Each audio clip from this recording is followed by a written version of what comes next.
Today we have a 2014 Nissan Altima. We're replacing the rear brake caliper as well as the rotors and pads. So let's get to that backside and get started. All right, so as you can see, they did a pretty big number here. Just neglect really.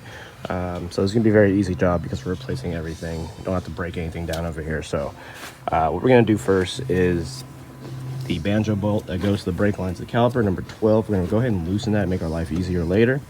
And then we're gonna go ahead and remove the entire caliper with the bracket and everything.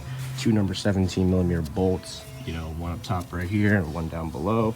We can go ahead and remove that out the way. And then from there, we can go ahead and replace the rotor and get a new caliper put on. This literally takes us like 5 minutes.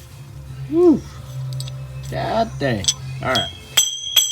So now that out the way, all we gotta do is remove that banjo bolt. As you can see, there's still some fluid in there, luckily, so at least it won't be that bad to get all the air out. We'll replace that in a second. First, let's go ahead and get this replaced. Just pull it right off. If it gets stuck, just beat at it on the side here. Or spray some WD-40 to help with that rust. So I'm going to go ahead and swap this out. Go ahead and also transfer this over to the new rotor. And then once I get that done, I'm going to jump the gun and just remove that banjo bolt and get ready to put our new caliper on. God dang, it's a lot of metal. Which is going to be this one here. So I pretty much already snuck in the brake pads and the new hardware in there. I just slipped it all in.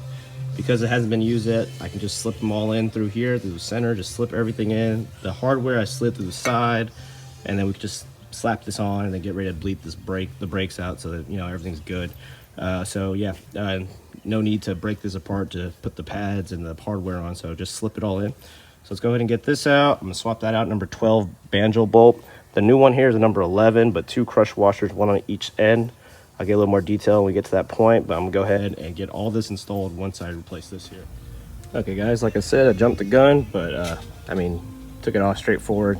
Transferred the little cover for the e-brake adjustment onto the new rotor here.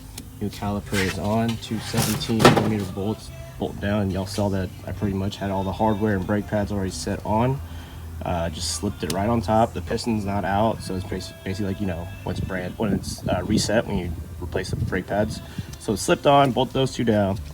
Banjo bolt with 2 brand new crush washers here. This is a number 11. We went ahead and replaced this as well. So now all I'm gonna do is remove this number 8, and we're gonna go ahead and bleed the air out of the system.